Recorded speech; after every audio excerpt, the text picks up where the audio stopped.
Kabanata 14:21. Dahil matagumpay na nakabalik si Gerald sa nakaraan, mahalagang kahulugan nito na mayroong dalawa sa kanya sa kasalukuyang oras at puwang, at binigyang diin ni Zyla ang oras at muli at pareho silang hindi dapat magkita ng harapan. Sa pag-iisip na iyon, alam ni Gerald na kailangan niya munang hanapin ang kanyang nakaraan at pansamantalang itago siya sa isang tahimik na lugar. Kapag tapos na iyon, kumikilos siya bilang kanyang kapalit para sa darating na linggo. Anuman ang kaso, kailangan niya ngayong maglagay muna ng simpleng disguise. Samantala, isang malakas na thud ang maririnig sa loob ng campus ng unibersidad habang ang isang lalaking estudyante ay sinipa ng isa pang mas matangkad at mas masidhing mag-aaral. Nakakandado ang matangkad na mag-aaral, ay isang batang babaeng maganda ang bihis na simpleng nanood habang tinuturo ng kasintahan niya si Gerald bago nagmura. "Nahiya ka talaga, Gerald, alam mo yun. Gaano ka manggahas na halos mabangga mo ang kasintahan ko habang kumukuha ng basura. Nakakahiya ka yata dahil bulag ka." Panipi. Matapos mapanood siyang muling sip-in si Gerald, sinabi ng kasintahan na, "Kahit ganito siya, alam mo ba na talagang may kasintahan siya, hubby?" Nagtataka ako kung ano ang dumaan sa ulo niya. Ang pagpili sa kanya na maging kasintahan ay talagang nakakahiya din sa ating mga kababaihan, alam mo. Panipi. Hahaha, kalunus-lunus. Halika, wala na talaga akong ganang makipag-usap tungkol sa kanya. Hindi ko maiwasang makaramdam ng galit tuwing nakikita ko ang wimpy niyang mukha. Ngayon tayo at magsaya, mahal. Hindi na kailangang bigyan pa siya ng pansin kaysa sa nararapat. Pagkutsa ng batang Burley habang yakap ang dalaga bago umalis ng sabay. Ang pagiging isang abalang oras sa maghapon, sa loob ng campus, walang gaanong, maraming mag-aaral na naglalakad papasok at labas ng lugar ang nakasaksi sa eksena, at marami sa kanila ngayon ay nakatingin at nakaturo kay Gerald. Naturally, hindi ito ang unang pagkakataon na may nangyari sa kanya na tulad nito. Anuman ang kaso, ang nagawa lang ng matandang Gerald ay kumagat sa ibabang labi habang nakahawak siya sa kanyang sumasakit na tiyan na sinipa ng husto. Dahil sa lahat ng sardonic gazes mula sa mga taong nakapaligid sa kanya, hindi niya maiwasang mamula dahil sa hiya nang mabilis siyang bumaba sa lupa. Kinuha ang kanyang bag ng snakeskin na ginagamit niya noon upang kunin ang mga itinapon na bote, pagkatapos ay mabilis siyang tumakbo sa kahihiyan. Maya-maya, nakarating siya sa isang desyerto na sulok sa labas ng campus kung saan siya nag-squat down at tuluyang hinayaan na tumulo ang luha niya. Hindi tulad ng nais niyang gawin ang lahat ng ito, ngunit mahirap siya. Wala talaga siyang ibang pagpipilian. Habang si Gerald mismo ay hindi kailanman natagpuan na kahiyahiya ang ginagawa kung ano ang kasalukuyan niya mula pa sa simula, bakit ginugulo siya ng lahat sa paggawa nito?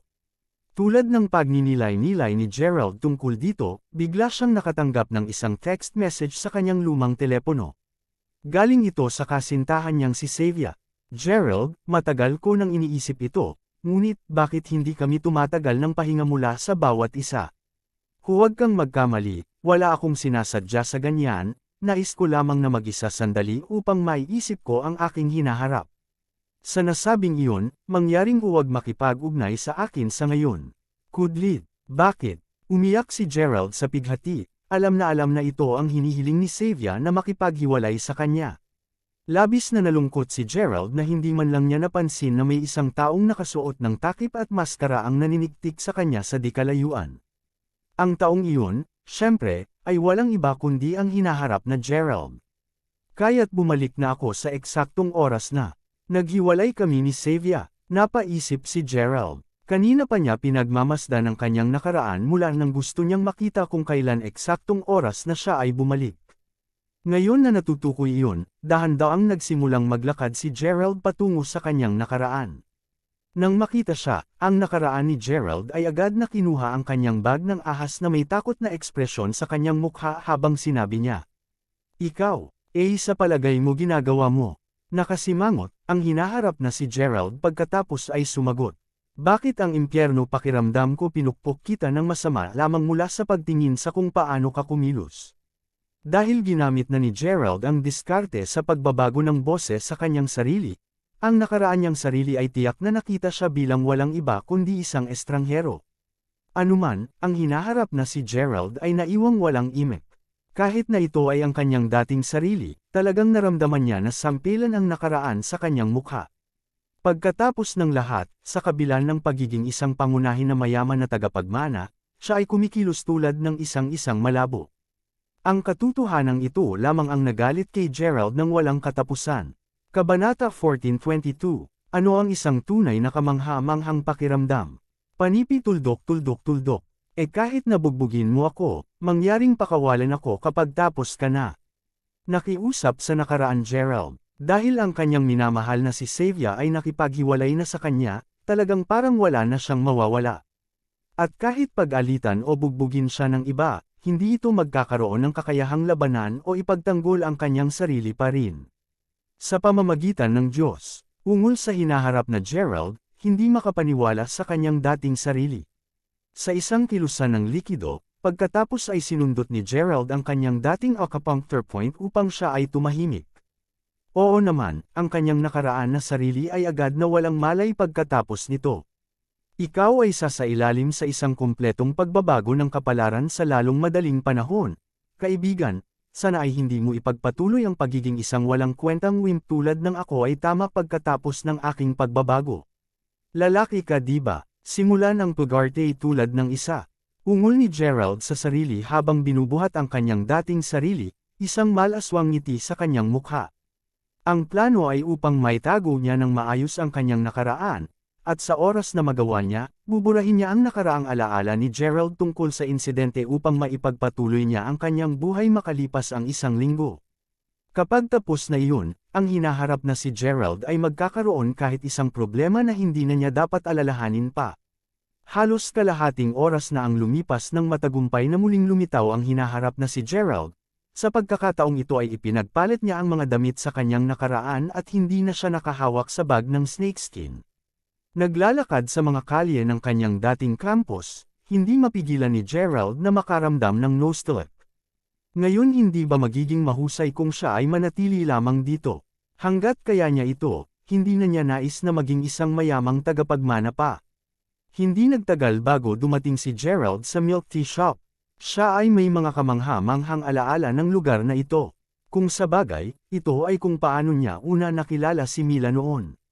Naaalala pa niya kung gaano siya kaganda at kaibig-ibig tingnan noong panahong iyon. Isang nakikitang pagbabago sa ekspresyon ng kanyang mukha, hindi mapigilan ni Gerald na isipin kung gaano katagal silang magkahiwalay. Ngayon na binabalikan niya ang isang hindi malilimutang lugar, mahirap para sa kanya na hindi malungkot habang naaalala ang mabuti mga lumang araw kasama siya. Paglalakad, papunta sa counter, nakita niya pagkatapos na ang amo ay ang parehong matandang amo na alam niya dati. Boss, isang tasa ng milk tea, mangyaring. Panipi, paparating na, sabi ng boss habang kaagad niyang sinisimulang ihanda ang inumin ni Gerald. Kapag tapos na siya, nagdagdag siya pagkatapos, magkakaroon ng $8, mangyaring.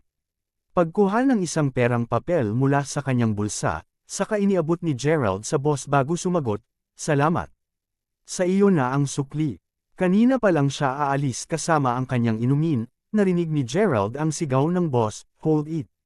Ano ang ibig mong sabihin, panatilihin ang pagbabago? Ang isang tasa ng milk tea ay nagkakahalaga ng $8. Binigyan mo lang ako ng isang perang papel na nagkakahalaga ng $1. Panipi. Agad na lumingon upang tingnan ng boss, nakasalukuyang nakatingin kay Gerald na parabang siya ay isang tanga-tanga. Sumilip si Gerald sa perang papel bago napagtanto na hindi nagbiro ang boss. Nakalimutan niya kung gaano siya kahirap dati. Ang kasalukuyang Gerald ay sanay na sa paggastos ng pera sa bilyon-bilyon na hindi siya sanay sa regular na mga perang papel. Sa pag-iisip na iyon, tunay na hindi niya alam kung ano ang gagawin sa kanyang kasalukuyang sitwasyon.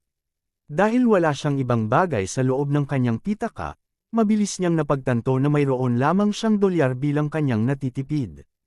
Ang dala niya ay $1. Tulad ng kung hindi pa iyon nakakahiya, maraming iba pang mga mag-aaral, na naruroon din upang bumili ng milk tea, ay nagtatakip na ng bibig habang pinagtatawanan si Gerald. Kahit na wala sa kanila ang nagsabi ng isang bagay, ang kanilang mga ekspresyon lamang ang nagmungkahi na sinasabi nila, ang nakakaawa nitong tagay na ito ay talagang umiinom din ng milk tea. Tandang pananong tandang padamdam kudlit. Panipi tuldok. Ngayon humawak ka, totoo bang sinasabi mo sa akin na wala ka pang $8 sa iyo? Sinabi ng boss, ganap na walang imik. Panipi tuldok tuldok tuldok. Ako, sa palagay ko wala akong gaanong. Sagot ng nakakahiyang si Gerald habang tinitingnan kung may pera bang nadulas sa kanyang bulsa. Sa kanyang pagkabigo, mabilis niyang napagtanto na ang $1 na iyon talaga ang lahat na mayroon siya sa kanya. Ano, kaya't sadya mo bang sinusubukan na biruin ako kung gayon? Habang ang isang tasa ng milk tea ay hindi gaanong, hindi lang ako magpaparaya na masabihan ako na panatilihin ang pagbabago pagkatapos mabigyan lamang ng isang solong $1. Ano nga ba ang ibig mong sabihin doon, ha? Napakabongga kapag malinaw na wala kang pera. Binabalaan kita, hindi mo man lang ba naglakas loob na umalis kung hindi mo ako bibigyan ng tamang dami ng pera ngayon? Kung hindi ko makuha ito sa pagtatapos ng araw, ilalabas ko ang bagay na ito sa unibersidad. Idineklara ang boss. Ngayon naganap na nagwawala para sa kung ano ang gagawin habang nagpatuloy siya sa pagkutsa, bigla niyang narinig ang isang matamis na tinig, mula sa likuran niya, na tumatawag, huwag pahirapan ang mga bagay sa kanya, boss. Bayaran ko ang milk tea para sa kanya. Panipi, ang tinig ng pambabae ay malinaw at kaaya-aya tulad ng isang oryol, at isang tiyak na kahinahunan at kagandahan na pinalabas lamang mula rito. Nang marinig ito, nakita ni Gerald na nanginginig na hindi mapigilan habang ang kanyang tasa ng milk tea ay agad na nahulog sa lupa. Kabanata 14:23. Pagkalingon, nakita agad ni Gerald ang ilang matangkad, kaaya-aya, at bihis na mga batang babae na nakatayo sa harapan niya. Gayunpaman, ang batang babae na nakatayo sa harap mismo ng grupo ang siyang naging sanhi ng agarang pagluha ng mga mata ni Gerald. Si Mila yun. Nang siya ay agad na nagsimulang huminga ng mabilis, naalala ni Gerald kung paano siya nag-alala at nalungkot kamakailan lamang. Habang totoo na, talagang gusto niyang makipagkita kay Mila, hindi niya sigurado kung anong mga uri ng emosyon ang ipapakita nang siya ay tuluyan ng tumayo sa harapan niya. Dahil hindi pa talaga niya naisip kung paano harapin ang kanyang emosyon, ngayong biglang nasa harapan niya si Mila, agad niyang natagpuan ang kanyang isipan na ganap na blanko. Bagaman siya ay nakatingin ngayon ng blanko sa kanya, nakapagrehistro pa rin ang kanyang isip kung gaano siya kaganda, kaibig-ibig, at mabait na puso niya. Habang napuno siya ng pagsamba sa kanya, si Mila mismo ay hindi mapigil ang makaramdam ng bahagyang takot nang makita niya kung paano siya nakatingin sa kanya. Habang takot ang kanyang paunang reaksyon, hindi niya maiwasang mapansin na mayroong isang uri ng hindi maipaliwanag na emosyon na makikita sa kanyang mga mata. Ang mga batang babae na nakapaligid sa kanya ay malinaw na nararamdaman ng pareho, at agad nilang hinayla siya pabalik habang ang isa sa mga batang babae ay bumulong, sa palagay mo baliw ang taong iyon, Mila. Pareho lang ang iniisip ko. Tingnan lamang kung paano siya nakatingin sa kanya. Ang kagandahan ba ni Mila ang makapagbaliw sa kanya? Bulong ng isa pang batang babae habang lahat sila ay pumalit na nakatitig sa kanya na naiinis. Makalipas ang ilang sandali, sinabi ng isa pang batang babae, sa palagay ko dapat kaming umalis para ngayon, Mila. Matapos makita kung gaano katakot ang pagtitig sa kanya ni Gerald, lahat ng mga batang babae ay nawala na ang interes na kumuha ng milk tea. Paimpol nilang nais na hilahin siya palayo kay Gerald sa lalong madaling panahon. Narinig iyon, mabilis na binayaran ni Mila ang mga inumin ni Gerald bago ibaling ang tingin kay Gerald na nakatitig pa rin sa kanya. Hindi mapigilan ng sarili na kagatin ang pula at ibabang labi, hihilahin lang sana siya ng mga kaibigan ni Mila palayo nang biglang sumigaw si Gerald, "Teka, Mila. Huwag pumunta." Panipi, ni hindi alam ni Gerald kung ano ang iniisip niya, ngunit sa pangalawang nakita niya si Mila na palabas na, agad niyang hinawakan ang palso nito. Talagang kinilabutan siya na iiwan na naman siya ni Mila. Kapag nangyari iyon, sino ang nakakaalam kung gaano katagal bago siya magkita muli? Impyerno, maaaring ito ang huling pagkakataon na nagkita sila. Anuman ang kaso, agad na natigilan si Mila sa kilos nito at napasigaw bago sumigaw, anong ginagawa mo? Medyo totoo lang, kahit na ang kanyang mga kasama sa kwarto ay lahat ay naiinis sa kanyang unang tingin, isang boses sa kanyang puso ang tiniyak sa kanya na wala siyang anumang nakakasamang hangarin. Kung mayroon man, nakita ni Mila ang matinding damdamin ng pagmamahal sa kanyang mga mata. Kahit na ang puso niya ay nagsimulang matalo ng mabilis sa pangalawang hawak niya sa palso, mabilis siyang kumalas mula rito at likas na binawi ang braso pabalik ng bahagyang panginginig sa takot. Bakit sa lupa siya nararamdaman ng ganito kahit hindi niya alam kung sino ang taong nauna sa kanya? Ikaw, Yusa * Mabag. How dare you molest her? Sigurado ka pagod na sa buhay, hindi ba? Sigaw ng mga kaibigan ni Mila habang agad silang sumugod patungo kay Gerald. Alam ko di ba, to think na sasamantalahin siya nito nang tulungan pa siya ni Mila na bayaran ang inumin. Huwag ganon siya pabayaan ganoon kadali, mga kapatid. Sigaw ng isa pang batang babae habang mabilis na napalibutan siya ng grupo. Nang makita iyon, agad na sumigaw si Mila, tama na. Tayo na lang, panipi. May isang pakiramdam si Mila na ang batang ito ay walang anumang nakakasamang hangarin sa lahat. Sa nasabing iyon, sa halip na makaramdam ng paggalaw, sa halip ay naawa siya para sa kanya. Dahil dito, mabilis na hinayla ng malambing na batang babae ang mga kasama sa kwarto. Palayo kay Gerald habang hinihimok sila na huwag tumawag sa pulis. Ang isa pang kadahilanan na nais niyang magtungo sa lalong madaling panahon ay dahil parami ang mga tao na nagtitipon at nakaturo sa kanila habang bumubulong tungkol sa kung ano ang nangyayari. Habang si Mila at ang kanyang mga kaibigan ay nagsimulang maglakad palayo, hindi nagtagal ay nabalik din ang pakiramdam ni Gerald nang makita niya ang dahan-daang pagkawala ni Mila pabalik. Siya, nasa nakaraan siya ngayon. Hindi pa alam ni Mila kung sino siya sa puntong ito. Dahil sa kanyang pagiging mapusok, natakot niya siya. Hindi niya mapigil ang mapasinghap sa kanyang pamumula. Gayunpaman, may plano pa si Gerald sa isip. Kabanata 14:24. Sa nakaraan, mula sa sandaling una niyang makilala si Mila at kahit na nagsama sila, ang kanilang pag-ibig ay laging payak at simple. Sa kabila ng pagkakaroon ng napakalawak na kayamanan sa paglaon, hindi niya kailanman naramdaman ang pangangailangan na gumawa ng anumang labis para sa kanya. Kung sa bagay, naramdaman ng nakaraan si Gerald na ang tanging tunay na mahalagang bagay ay para sa kanilang dalawa na lubos na mahalin ang bawat isa. Hanggang sa huli pa nang maunawaan ni Gerald na kahit na ang dalawang tao ay lubos na nagmamahal, ang pag-ibig ay kailangan pa rin. Sa oras na napagtanto niya iyon at nais na magsimulang subukang maging romantiko, gayunpaman, huli na ang huli. Sa pag-iisip na iyon, ngayong nabigyan siya ng pagkakataong bumalik sa nakaraan, totoong nais ni Gerald na makabawi para sa lahat ng mga pagsisisi niyang ito. Nais niyang bigyan si Mila ng pinakalabis na pagmamahalan sa buong mundo. Gagawin niya siyang pinakamasayang babae sa planeta. Habang ito ang pinantasya niya, nagpasya siyang huwag na lang bumalik sa campus. Alam din niya na mas makabubuti sa kanya na huwag magpatuloy sa paghabol kay Mila, kahit papaano hindi pa lalo na pagkatapos ng kung anong naganap. Totoong natatakot siya na lalo lang niya akong takutin.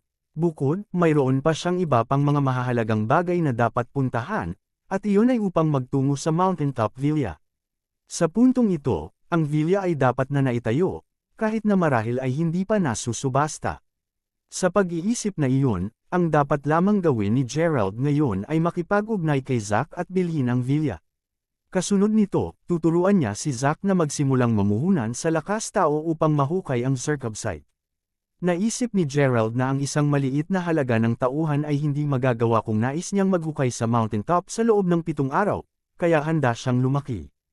Pagkatapos ng lahat, sinabi ni Zyla na hanggat hindi niya binago ang resulta ng anumang bagay, ang mga bagay na nagaganap ng mas maaga ay hindi dapat maging isang issue. Sa lahat ng nasa isipan, pagkatapos ay pinangisda ni Gerald ang kanyang cellphone bago magdayal ng isang pamilyar na numero. Ang pangalawang pagkakakonekta nito, sinabi agad ni Gerald na, "Sister, Gerald, bakit mo ako tinatawagan ngayon? Nagtatrabaho pa rin ako sa loob ng aking pabrika, alam mo ba? Hindi mo ba naririnig ang lahat ng mga tinig sa paligid ko?" Sagot ni Jessica. Kahit na hindi natagpuan ni Gerald ang mga ingay na kainahinala sa nakaraan, ngayong naririnig niya ulit ang mga ito, alam niya na walang alinlangan siya sa ilang uri ng pagpupulong. Umiling siya na may mapait na ngiti sa kanyang mukha, simpleng sinabi ni Gerald, "Kailangan ko ng pera." "Siyempre gagawin mo, ang buong pamilya namin. Ang ating mga magulang ay nagsusumikap sa ibang bansa, di ba? Sa maraming utang na maaring bayaran, tunay na wala kaming ekstrang. Ganun pa rin, magkano ang kailangan mo?" Susubukan kong tingnan kung makakakuha ako ng isang paraan upang makuha ang halagang kailangan mo. Sumagot si Jessica sa paraang iminungkahi na siya ay nasa isang medyo matigas na lugar. Kailangan ko ng kahit kaunting ilang milyong dolyar upang makabili ng Mayberry Commercial Street upang ang buong kalye ay ganap na maabot ko. Sobra ba yun? Natatawang tanong ni Gerald. Panipi tuldok. Ikaw, ano ang sinabi mo? Tanong ni Jessica, ang kanyang mga mata ngayon ay ganap na nanlaki. Sinabi ko na kailangan ko ng ilang milyong dolyar. Ulit ni Gerald. Gerald, may sinabi ba sa'yo? Tanong ni Jessica, ang tono niya ngayon ay napakalamig. Hindi talaga, nagkataon lang na nahulaan ko na ang ilang mga bagay ay wala. Alam mo, habang ang iyong kapatid ay matapat na tao, hindi siya tanga. Sagot ni Gerald, hahaha, hindi ko masabing inaasahan ko ito lahat. Mabuting bata, ang bait mo naman. Alam mo, balak ko lang na magkaroon ng isang showdown sa iyo upang masabi ko sa iyo ang totoo sa mga susunod na araw. Upang isiping magkakaroon ka ng kutob tungkol sa katotohanan bago ko pa sinabi sa iyo ang anuman. Kung sa palagay mo ay talagang mayaman ang aming pamilya, ganap kang tama. Ang impyerno, ang mayaman at maimpluwensyahan ng aming pamilya na pagmamayari namin ng higit sa kalahati ng yaman at mga mapagkukunan sa mundo. Sa nasabing iyon, ikaw ay isang napaka-maimpluwensyang at nangunguna, mayamang tagapagmana. Paliwanag ni Jessica, napakaganda. Sagot ni Gerald, sinusubukan ang makakaya upang mabigla. Gayun din, ganap akong mahusay na magbigay sa iyo ng pera kung kailangan mo ito. Sinabi sa katotohanan, kapwa ang Mayberry Commercial Street at Wayfair Mountain Entertainment ay binuo sa ilalim ng pareho naming mga pangalan. Alam mo, nagpaplano ako na bilin si Zach Lyle na kunin ka kapag sa kalaunan ay magtungo tayo upang gumawa ng mga pagbabago sa kontrata sa mga darating na araw. Ngayon na alam mo na ang lahat, gayunpaman, maaari kang tumungo upang direktang makipag-usap kay Zach. Mag-aayos ako para sunduin ka niya. Tandaan, ang Mayberry Commercial Street ay kabilang sa aming pamilya. Dagdag ni Jessica, habang si Jessica ay tunay na parang marami pa siyang sasabihin. Dahil nagmamadali si Gerald, hindi talaga siya masyadong tumugon. Matapos ang ilang prevarications, si Gerald ay nag-hang up. Gayunpaman, sa halip na maghintay para kay Zach, agad siyang tumungo sa Wayfair Mountain Entertainment. Kabanata 1425, humawak ka, ngayon, saan sa palagay mo pupunta ka? Sa palagay mo ba ito ay isang lugar na maaari mo lamang ipasok ng walang pagtatangi? Sigaw ng isang security guard habang maraming iba pang mga gwardya, na lahat ay may seryoso at solemn na ekspresyon sa kanilang mga mukha, ay umiling sa kanilang mga batong de kuryente bago si Gerald. Naturally, agad na napahinto si Gerald sa pagsubok na pumasok sa villa, at lahat ng mga gwardya ay mukhang handa silang talunin si Gerald nang walang kahit na anong pag-aatubili kung magpapatuloy siyang subukang sumakay. Habi, tingnan mo dyan.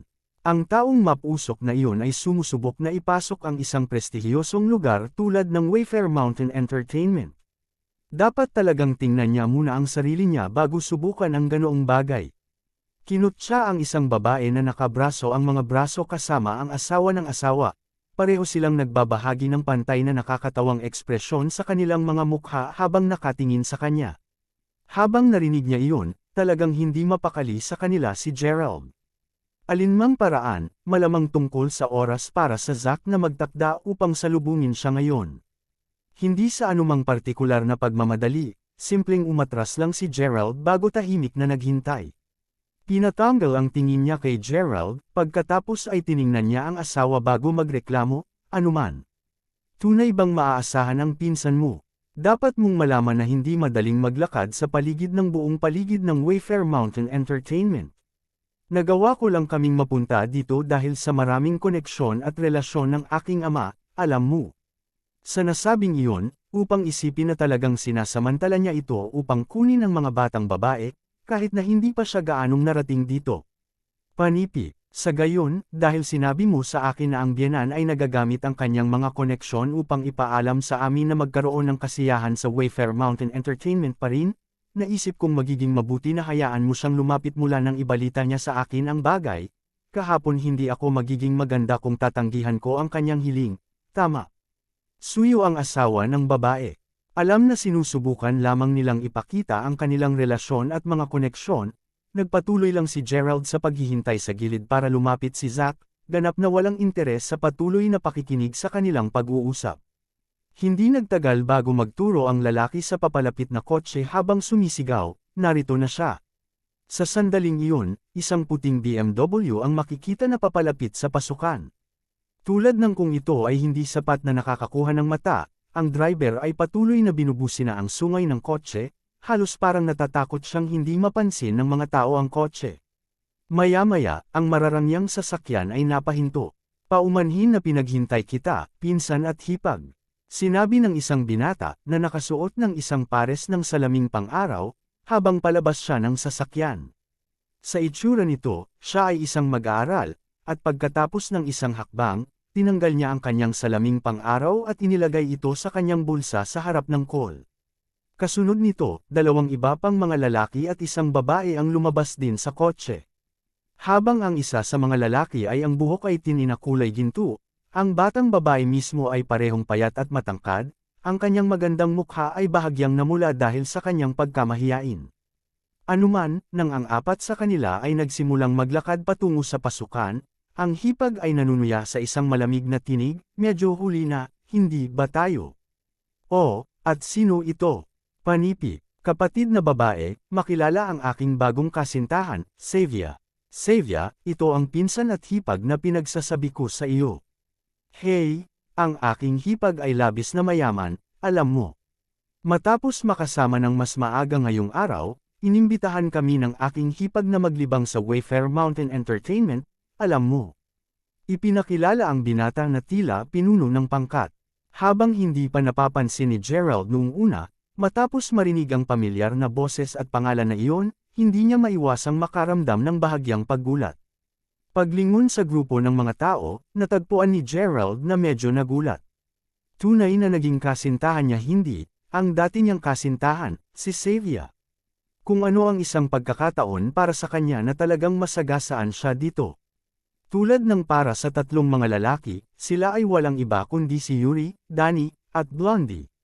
Anuman ang kaso, alam agad ni Gerald na may isang bagay na hindi tama. Pagkatapos ng lahat, naalala niya na si Xavier ay hindi pa nakapunta sa Wayfair Mountain Entertainment dati sa puntong ito. Mula sa kung ano ang naaalala niya, ang unang pagkakataon na papasok siya sa lugar na ito ay nang dalhin sila ng kaibigan ni Yuri, at malinaw na naalala ni Gerald na ganap na nakakahiya kay Xavier sa sandaling iyon. Sa pag-iisip na iyon, bakit nandito siya sa Wayfair Mountain Entertainment? Maaaring totoo ang sinabi ni Zyla, na ang kanyang pagdating dito ay lumabag sa ilang mga hindi nasabi na mga patakaran. Kahit na ganoon ang kaso, hindi ito masyadong inisip ni Gerald. Habang nawala na sa kanya ang lahat ng nararamdaman niya para kay Xavier matagal na ang nakaraan, hindi niya maiwasang makaramdam ng kaunting kakatwa sa katotohanang si Xavier ay agad na nakipagtagpo sa iba pa pagkatapos ng kanilang hiwalayan. Kahit na mas nakakagulat ay ang katotohanan na nagawa niyang mabangga siya rito ng lahat ng mga lugar. Habang nanatiling saglit si Gerald, si Yuri at ang iba pa, na napansin lamang ang presensya ni Gerald, ay lumingon sa kanya, nagulat na tingin sa kanilang mga mukha. At lalo na ito ang kaso para kay Xavier na ang pisngi ay namula ng mga kamatis sa sandaling iyon. Talagang hiniling niya na mailibing na lamang niya ang kanyang sarili sa ilalim ng lupa sa sandaling iyon. Gerald, ikaw, mangyaring huwag intindihin maunawaan. Kami ay lamang, paunang nag-aaral ng sama-sama. At nang matapos na kami, nagpasya na lang kaming lumabas at magsaya. Kinakabahan na paliwanag ni Xavier. Habang totoo na naghiwalay na sila, hindi mapigilan ni Xavier na makaramdam ng kaunting kahihiyang makipagkita sa kanya sa ganoong sitwasyon. Nakita ko, mabuti para sa iyo, sige na at magsaya kapag katapos. Sagot ni Gerald na may nakangiting ngiti. Ha, sinabi ko na sa iyo na ang bata na iyon ay medyo kamukha ni Gerald pabalik sa loob ng kotse, Yuri. To think na siya talaga yun. Talagang hindi ko inaasahan ang mga bagay na magiging mas kawili-wili at kapanapanabik. Panipi, sa palagay ko ang mahirap na ito ay dapat magkaroon ng isang magaspang na oras na nakaharap sa katotohanan ngayon. Anuman, para malaman mo lang, si Xavier ay magiging aming hipag mula ngayon. Sa nasabing iyon, papatayin kita hanggang sa mamatay ka kung maglakas loob ka sa mapahamak si Xavier sa hinaharap. Kinutya si Blondie na walang pansala sa kanyang mga sinabi. Si Xavier mismo ang simpleng dumiretso ng buhok habang nakasilip kay Gerald, umaasang makita ang ekspresyon nito. Habang alam niya na ang pagtatapos ng mga bagay sa ganitong paraan ay malupit kay Gerald, ang mga walang kabuluhang batang babae tulad ni Xavier ay palaging matutuksong makita kung gaano kaselos ang mga mukha ng mga batang lalaki na nakikipaglaban sa kanya. Kabanata 14:26. Gayunman, simpleng napanatili ni Gerald ang mapait niyang ngiti. Sa pag-iisip sa likod, naramdaman niya na siya ay tunay na naging isang bata at walang muwang sa dati. Malinaw na hindi nasiyahan sa hindi pagwawalang bahala sa kanyang mukha, natagpuan ni Xavier ang sarili na nagtanong. Ano ang ibig mong sabihin doon, Gerald? Sinasadya ko mismo ang sinabi ko. Sagot ni Gerald. Ikaw, nakakaawa mong tanga. Ipapaalam ko sa iyo na matagal ko na rin ginugustuhan si Yuri. Payat ka lang, naririnig mo. Isang hanggal lamang ang magiging interesado sa iyo. Kunot noo ni Xavier. Hindi mo talaga ako masisisi na nagustuhan ko rin siya. Kung mayroon man, dapat mong sisihin ang iyong sarili para sa pagiging isang pagkabigo at hindi pagtupad sa aking mga inaasahan. Alam mo, bukod sa nakakabili ng mga branded na handbag at pampaganda, ang pagsama kay Yuri ay binigyan pa ako ng pag-access sa Wayfair Mountain Entertainment. Ano ang nagawa mong ibigay sa akin? Wala kang ganap sa anumang tao. Dagdag ni Xavier na sabik sa ulo ngayon, malamang dahil sa sobrang kahihiyan niya. Sino ang lalaking ito, Yuri? Kaklase mo ba siya? Tinanong ang babaeng tahimik na nakatayo sa gilid sa buong oras na ito. Ha, itong lalaking ito. Isa lamang siyang nakakaawa na tagapayat mula sa aming pamantasan na dating-dating kasintahan ni Xavier. Bulalas na bulalas ni Yuri. Ha, at dito ako nagtataka kung ano ang balak ng taong ito. Sinubukan niyang pasukin ang Wayfair Mountain Entertainment kanina, alam mo. Bilang resulta, pinalayas siya ng mga security guard. Kinutya ang babae sa mas mapanuya pang tono kaysa dati. Ano, talagang naisip mong pumasok sa Wayfair Mountain Entertainment? Alam mo ba kung anong uri ng lugar ito? Sa palagay mo makakapasok ka lang sa lahat ng hindi gusto. Bulalas ni Xavier, nagulat ng walang salita.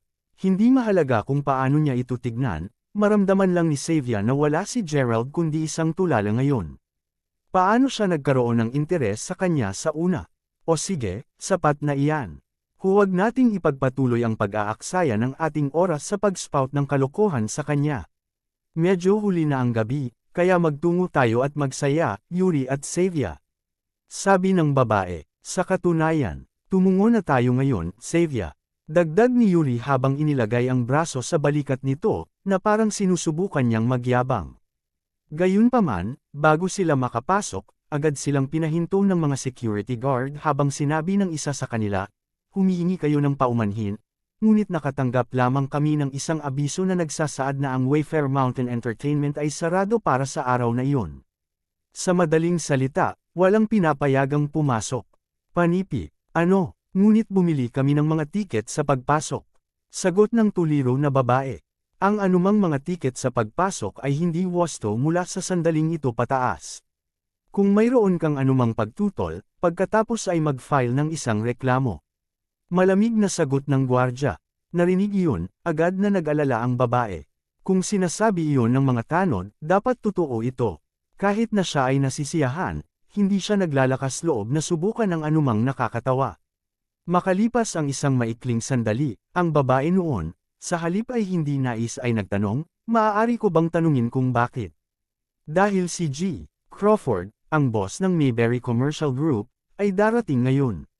Sarado kami para sa negosyo upang makapaghanda kaming matanggap si G.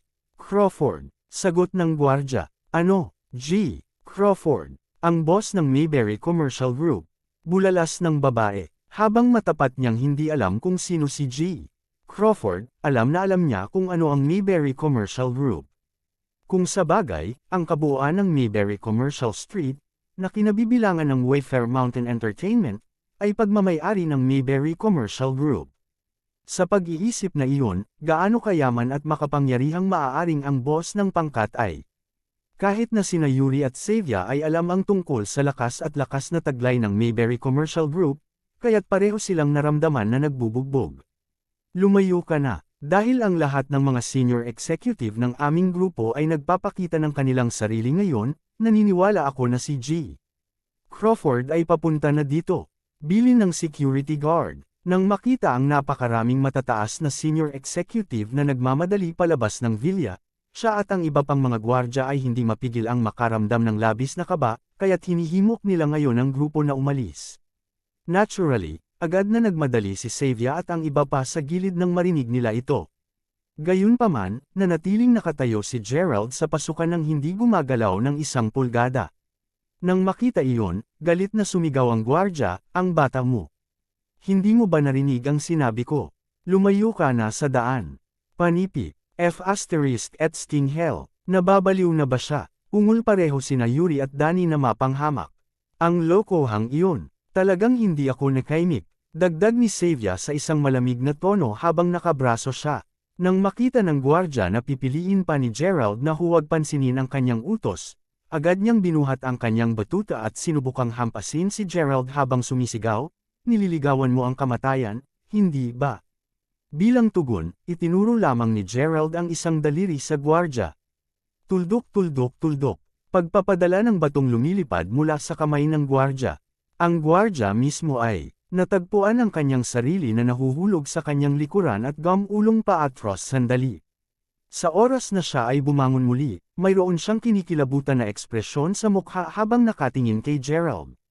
Nakatitig sa gwardya, pagkatapos ay casual na sinabi ni Gerald, "Ako ang iyong minamahal na G. Crawford." Kabanata 14:27. "Ano? Sino ang sinabi mo na ikaw?" Sabi ng nagtatakang security guard. Totoong hindi siya makapaniwala na ang binatang ito na nauna sa kanya, na isang tunay na mahirap ay maglakas loob na iangkin na siya si G. Crawford. Habang tiyak na hindi siya naniniwala kay Gerald na hinuhusgahan lamang ang kanyang hitsura, nagulat ang gwardya sa kanyang buhay nang makita ang tingin sa mga mata ng kabataan. Hindi talaga niya gaanong binibigyan ng pansin si Gerald kanina, ngunit matapos masulyapan ang tingin ni Gerald, nang tinitignan siya ni Gerald, ang gwardya ay agad na nakaramdam ng isang malakas, pinipilit na aura mula sa kabataan. Pagdaragdag ng napakalawak na mapang-api na damdamin, si Gerald ay may kakayahang maglabas, sa kanyang dakilang lakas, ang nakatulalang gwardya, na ngayon ay nakaramdam ng ginhawa matapos ang paglamig sa kanyang likuran, ay lalong pinilit na maniwala sa sinabi ni Gerald. Kahit si Xavier at ang iba pa ay nagulat sa pangalawang narinig nila na sinabi ni Gerald. Di nagtagal, kumalas si Xavier dito bago tumawa at sabihin, "Mali ba ang narinig ko? Sino ang sinabi mo na ikaw?" Haha, panipi. Habang inakala ni Xavier na si Gerald ay mabubugbog, hindi niya inaasahan na siya ay talagang may husay at malakas. Kahit na, ang kanyang pagtuon ay nakasalalay pa rin sa sinabi ni Gerald. Na siya talaga si G. Crawford. Si G. Crawford ay ang pinakamayaman at pinakamaimpluwensyang figure sa buong lungsod ng Mayberry. Kung totoong siya si G. Crawford, hindi ba yun ang magiging ginang Crawford niya? Hindi, gagawin siyang dating ginang Crawford. Hindi niya basta tanggapin iyon. Matapos marinig ang kanyang paghahabol, simpleng pakiramdam ni Xavier ang hindi maipaliwanag na gulat sa loob ng kanyang puso. Malinaw na wala na siyang kinalaman sa taong ito. Kaya't bakit siya natakot ng labis? Hindi nagtagal nang sa wakas ay dumating si Zack sa eksena. Dahil sa kagalakan ng mukha ni Zack habang tumatakbo papalapit kay Gerald, inisip ni Gerald na malamang na naipaliwanag na ng ate niya ang lahat kay Zack. Ang katotohanan na agad na alam ni Zack kung sino siya dapat ay nangangahulugan din na ang kanyang kapatid na babae ay nagpadala ng isang larawan niya sa Zack din. Anuman, sa pagtayo sa harapan ni Gerald, agad na gumawa ng malalim na bow si Zack bago sumigaw, "Mr. Crawford." Panipi. Kasunod nito, ang grupo ng mga senior executive sa likod ni Zack ay sumigaw ng sabay, "Mr. Crawford." Panipi. Matapos mabigyan ng naaangkop na impormasyon, alam na ngayon ni Zack na ang binata na nauna sa kanya ay si Gerald, ang anak na pinalaki ng kahirapan ng Crawfords mula sa pangalawang pagsilang niya. Panipi tuldok tuldok tuldok. Ano? Sa puntong iyon, si Xavier, Yuri, at ang iba pa ay tulala na. Partikular na naramdaman ni Yuri na namumula ang kanyang mukha habang patuloy sa pagtitig ng malapad ang mata kay Gerald. Ang kalunos-lunos na taga-tapas, siya ay talagang isang mayaman, batang Panginoon. At isa na kahit si Chairman Lyle ay kailangang yumuko dati. Nang hihinang hininga, ang mga mula sa pangkat na tumutuya kay Gerald ay desperadong nais na mag-drill lamang ng butas sa lupa upang maitago nila ang kanilang mga mukha. Napakahusay. Anuman, may ilang mahahalagang bagay na nais kong talakayin sa iyo, Tagapangulo Lyle. Pumunta tayo sa tanggapan upang pag-usapan ito. Sagot ni Gerald na may bahagyang tango. Siyempre, G. Crawford. Sagot ni Zack. Nang magtungo na sana, sila, hindi mapigilan ni Xavier na sumigaw. Panipi tuldok. Teka sandali. Mayroon bang maitutulong ako, miss? Tanong ni Zack habang nakatingin kay Xavier. Sigurado ka bang hindi ka nagkakamali, Chairman Lyle? Ang pangalan niya ay Gerald Crawford, alam mo ba? At siya ay isang mag-aaral lamang mula sa aming universidad. Paano siya naging G. Crawford? Nauutol na sabi ni Xavier habang pinahinto niya si Zack na magpatuloy pa. Walang mga pagkakamali dito. Ang totoong pangalan ni G. Crawford ay Gerald Crawford. Sagot ni Zack na medyo walang pakialam. Panipi tuldok. Ay imposible. Wala sa mga ito ang posible. Ungol ni Xavier nang umatras siya ng ilang hakbang. Ang mga salita ni Zack ay tumama sa kanyang pagkatao na parang bolts ng kidlat na nagdulot ng walang katapusang pagkawasak, sabay na pinapawi ang lahat ng pag-asa at pangarap ni Xavier. Ngayon ay labis na nagsisisi, natagpuan ni Xavier ang kanyang sarili na tumatawag, G. Gerald. Kalimutan mo na, naghiwalay na tayo. Sa pag-iisip na iyon, hindi na kailangan para sa atin na lalong mag-abala sa bawat isa. Ngayon magpatuloy at mabuhay ng isang mabuting buhay. Mayroon akong mga bagay na dapat puntahan. Sumagot si Gerald habang hindi niya pinapansin ang kanyang nagsisising pakiusap, dumiretso sa Wayfair Mountain Entertainment habang ang natitirang mga tao sa pasukan ay nanatiling ganap na natigilan ng medyo matagal. Hindi alintana, sa sandaling nasa loob na sila ng opisina, sinabi agad ni Zack, totoo na ang Mountaintop Villa ay nagsasubaste kaagad. Plano mo bang bilhin ito, G. Crawford? Panipi. Habang ito ang kauna-unahang pagkakataong makitungo kay G. Crawford, hindi niya maiwasang madama na ang G. Crawford na nauna sa kanya ay ganap na naiiba mula kay G. Crawford Zack na naunang naisip.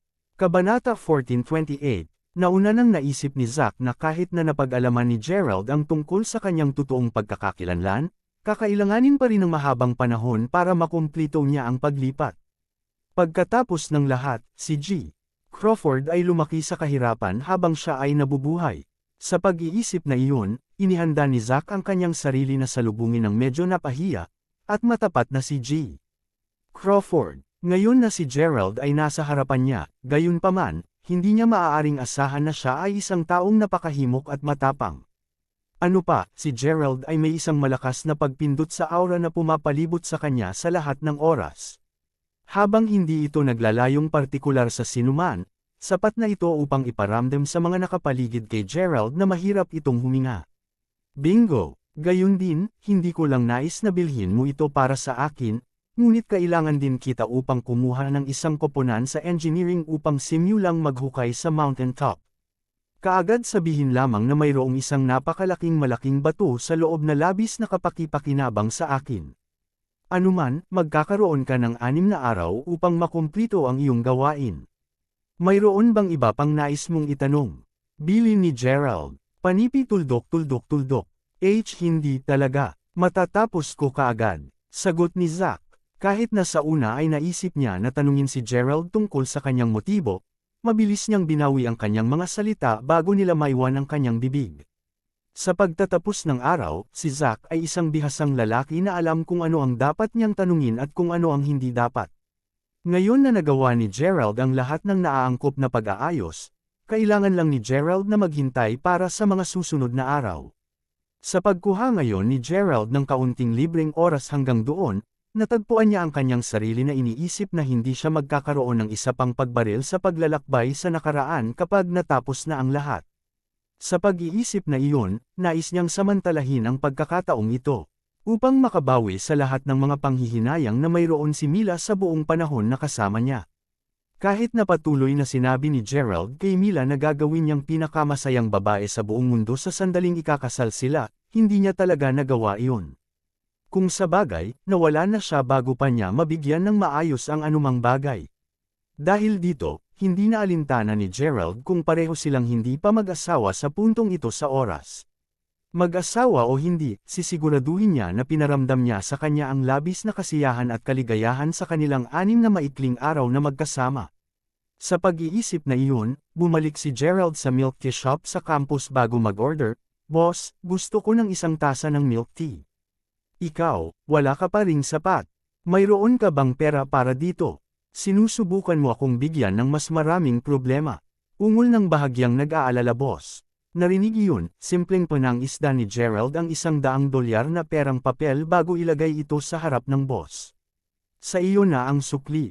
Ang mga mata ay nanlaki, ang gulat na boss pagkatapos ay sumagot. "Panipi, tuldok. Ba, ninakaw mo ito. Habang totoo na ang iyong milk tea ay masarap, tunay na naglabas ka ng sobrang kalokohan. Bilasan mo lang." Ungol ni Gerald, parang walang imik.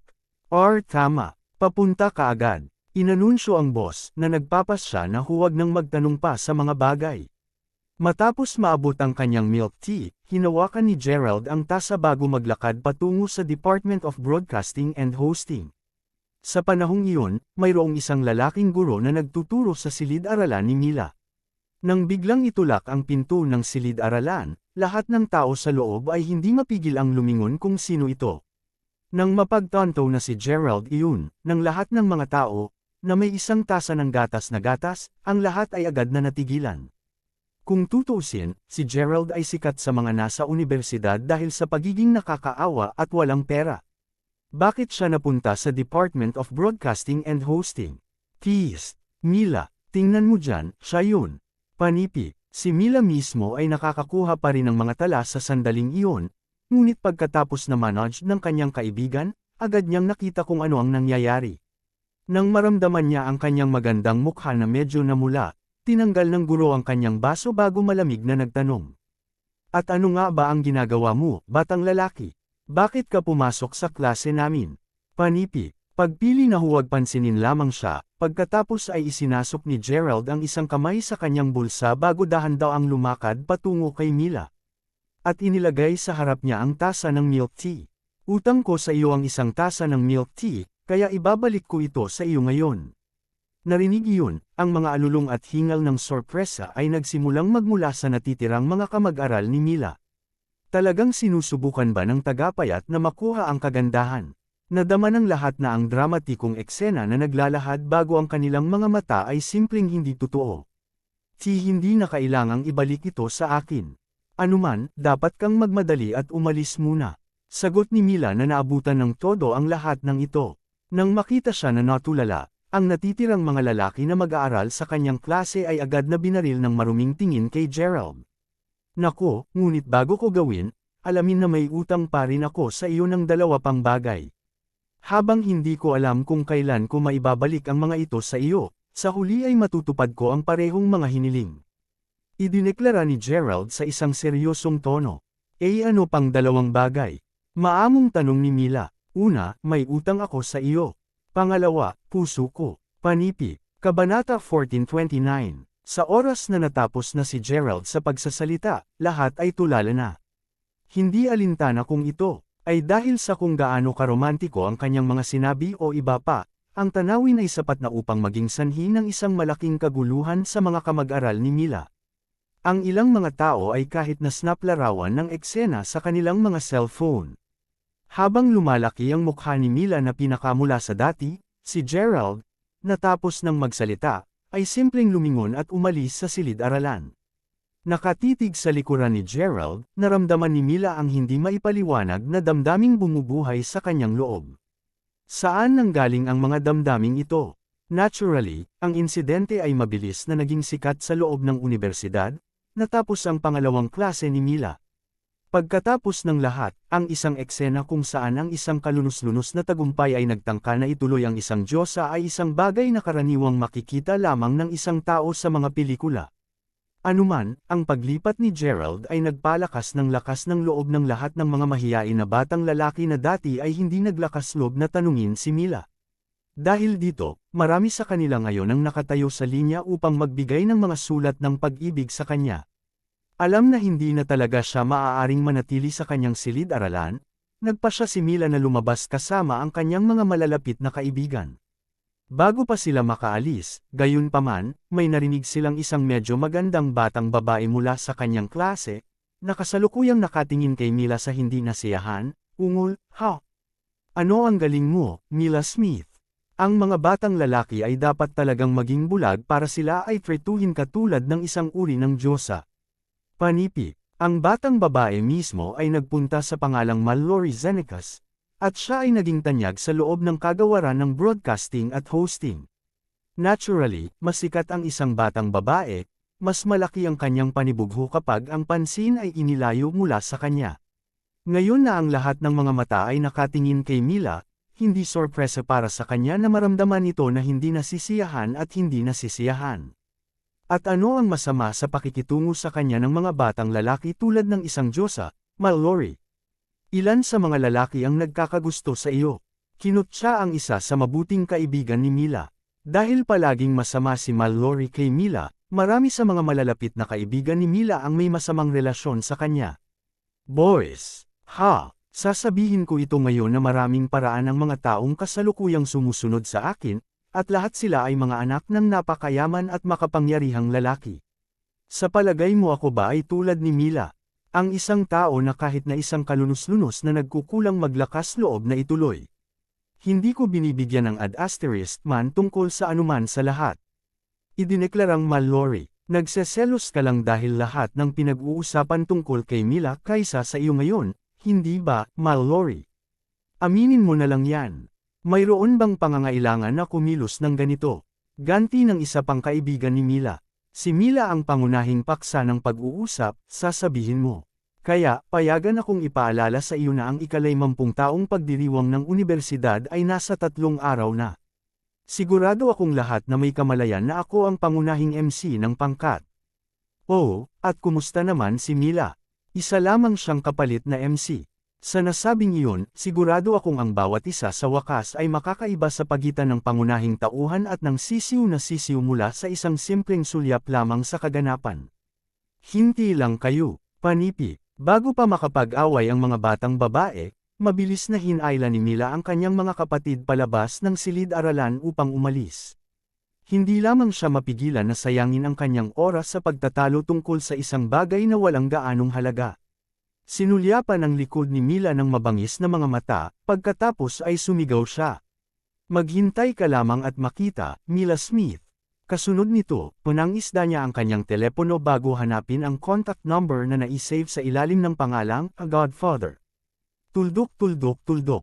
Sa pag-dial ni Mallory sa numero, si Gerald mismo ay lumabas lamang ng isang branded na tindahan ng damit na may bagong shirt.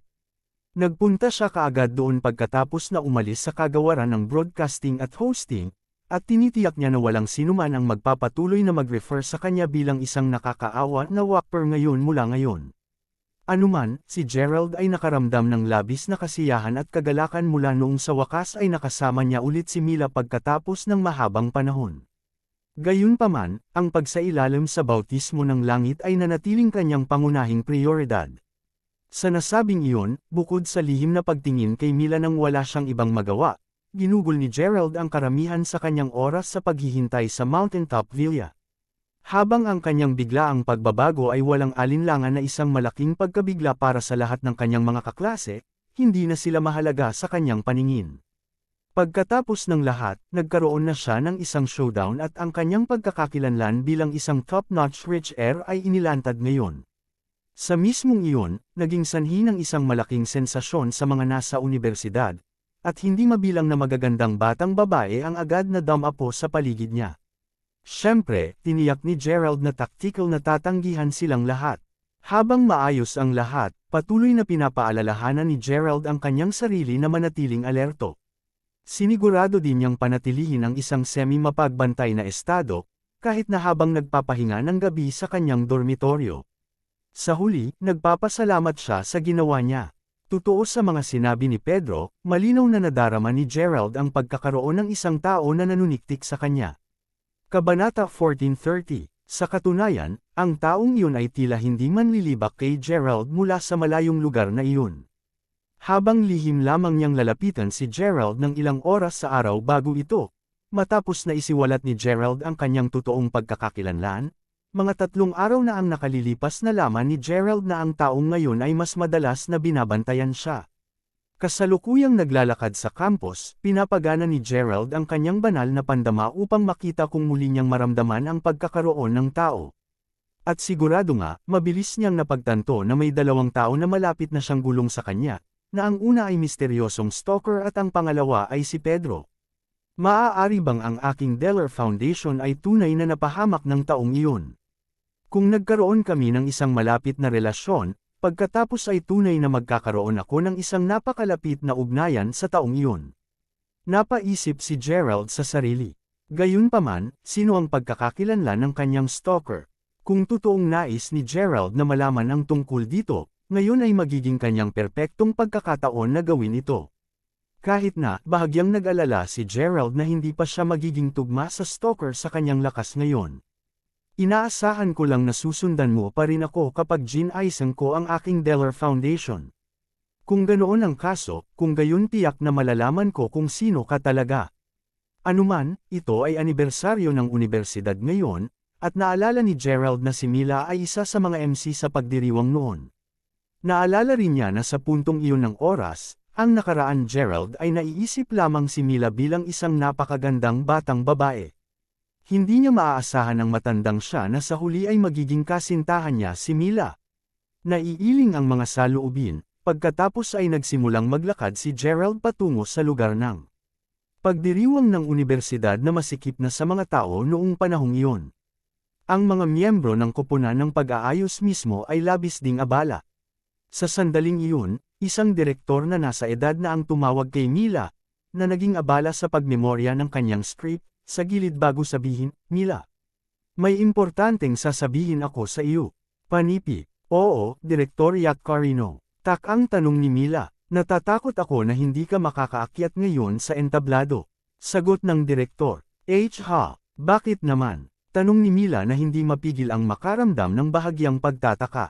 Bueno, dapat mong malaman na may kaunting talakayan na nangyayari tungkol sa iyo sa nakaraang 2 araw. Isang batang lalaki ang nagtapat kamakailan ng kanyang pagmamahal sa iyo, tama. Dahil dito, nararamdaman ng unibersidad na kung papayagan ka nilang umakyat sa entablado, malamang na mag-iiwan ka ng negatibong epekto sa unibersidad. Umaasa ako na kayo ay magkaroon ng isang maliit na pag-unawa tungkol sa bagay na ito. Panipi, Bebop, sagot ni Mila, medyo nadarama ngayon. Pero ano, gaano ka manggahas na magkaroon ka pa rin ng katapangan upang ipakita ang iyong mukha dito, kahit na pagkatapos ng isang ganoong nag-amin ng kanyang pagmamahal sa iyo? Seryoso mo bang nais na mapahiya din tayong lahat? Kinutya ni Mallory habang naglalakad papunta kay Mila, mga kislap ng kayabangan sa kanyang mga mata. Kung hindi pa halata na sapat, na-set up na ni Mallory si Mila. Pagkatapos ng lahat, ang kanyang ninong ay isang kilalang tao sa loob ng mundo ng negosyo. Ano pa, siya ay lubos na isang maimpluwensyang at makapangyarihang figure sa loob ng lungsod na ito. Dahil tinanong siya ni Mallory na magbigay ng kamay sa ito, bahagya isang problema para sa kanya na hilahin ang ilang mga string para sa mga bagay na magagawa ayon sa kanya. Sa katunayan, kahit na siya ay personal na magpapasyal dito upang makita si Mallory ngayon. Anuman, dahil ang Mallory ay may isang napakalakas na figure na sumusuporta sa kanya, halata na siya ang pangunahing tauhan ngayon. Alam kong ikaw ang utak sa likod ng lahat ng ito, Mallory. Tunay na ikaw ay isang maliit na kontrabida. Ungol ni Mila, huwag mo akong sisihin. Hindi ko kasalanan ang pagkakaroon ng isang mabuting ninong habang wala ka naman. Pakli ni Mallory, ramdam na labis ang pagmamalaki sa sarili nang makita ang pagkadismaya ng hitsura ni Mila. Basta alam mo, ang aking ninong ay magpapasaya sa akin mula sa loob ng madla, kaya't hindi ako maaaring manatili at makipag-chat pa. Follow ngayon, pumunta sa bahagi ng madla o ano, sabi ni Mallory bago naglakad. Habang si Mila ay kapwa nagalit at nabigo, alam niya na sa huli, hindi niya mababago ang isang bagay. Sa pag-iisip na iyon, ang nagawa niya lang ay itapon ang kanyang mga gamit bago lumakad mula sa likuran. Gayunpaman, sina Mallory at Mila ay parehong nagulat nang masaksihan nila ang eksena sa harap nila.